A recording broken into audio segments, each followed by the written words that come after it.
Get the score with INC Sports, presented by Fort Wayne Kia. We continue again with the heart-wrenching news of Canterbury basketball player and standout Austin Hatch, who was injured in the plane crash yesterday. Canterbury head coach Dan Klein said today Austin is still in a drug-induced coma, but doctors plan on bringing him out of it tomorrow if he is ready. Hatch just committed to Michigan to play basketball. Head coach John Beilein said he will be in the thoughts and prayers of the Michigan family during this difficult time. Well, it was a Sunday matinee for the Tin Caps trying to avoid the sweep against Lake County. Not looking good early, bases loaded in the first, when Jesus Aguilar slaps one into center, but Rico Noel robs him of the base hit. The sac fly would score one run, but that's it. Then bottom of the second, base is loaded for Chris Bisson. Launched that one to the right wall, bounces off a bases clearing triple. Tin Caps would take the lead there, and they're still up 2 in the ninth when Jesus Aguilar comes back up to the plate again and goes yard to tie it up. They end the ninth, tied at 8 apiece, so we're going to extra innings, scoreless until the 13th when Alex Monsalve sends that one deep to left field. That's a 2-run shot. They would add 2 more to win 12-8. The 13-inning game lasted 4 hours and 30 minutes, but the team is still optimistic. No, I mean, you can never blame it on one thing. I don't think in baseball, you got to play all 3 facets. We've missed a couple, key opportunities to get big hits, me included. And this team's fairly young, and they're going to learn how to win those games and how to fight through that stuff. The way Cates threw the ball, it was outstanding. This is the second outing that he's gone out there, and we saw what some of this in spring training. That's what we got excited about, and this is what the organization sees. So, he did an outstanding job. Unfortunately, we just didn't do a very good job catching balls. Road course action at Infineon for the Sprint Cup group. Denny Hamlin looking on as he won last week, looking to win again, getting past here. That was the highest he got all day, was in first. Now lap 38 on board Tony Stewart's car there. He pushes Brian Vickers right out of the way.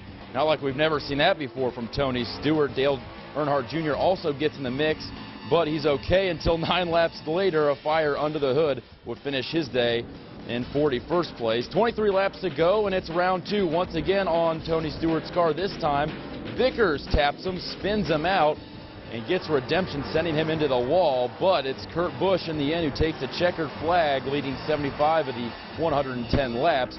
First one of the season for him. Jeff Gordon is in second. IndyCar finished late last night at the Iowa Corn 225. Takuma Sato had his first ever pole. Danica Patrick there starting in second.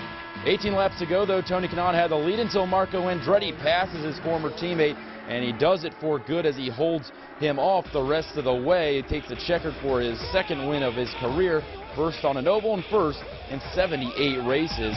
Dario Franchitti takes the points lead, though, over Will Power. Will Power crashed, suffered a minor concussion, but is okay. Well, the PGA Travelers Championship wrapped up play today. Amateur Patrick Cantley right here from UCLA looking good. 12 under on the 15th. A nice chip there close to the pin.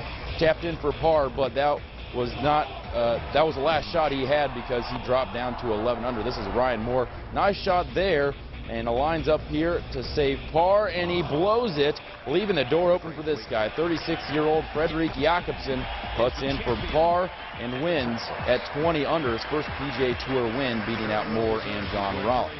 Well, Livan Hernandez and the Nationals on the south side facing the White Sox, as Hernandez had Adam Dunn's number all day long. Even in the 5th here, still going and dominating. He had 6 2/3 of action, 9 Ks. Then top of the 7th, Nationals down 1.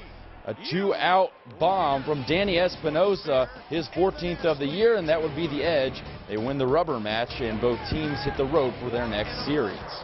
And the Reds at Camden Yard looking for 2 in a row. Homer Bailey on the mound for the Reds.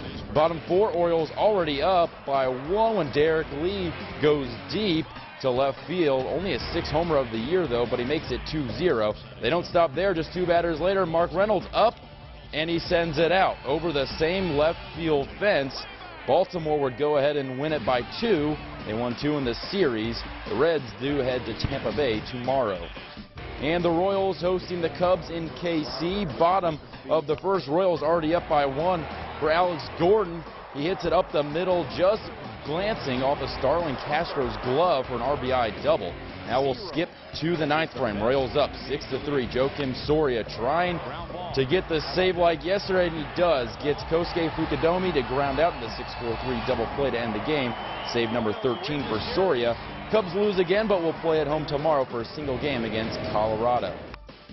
It was day 2 for the final round of the first annual Drew Pearson Golf Classic at Autumn Ridge Golf Club. Beautiful weather for the outing, and it was a beautiful day as well for Joe Hayden, who shot a 70 in today's round to win the first Drew Pearson Classic at 1 under par.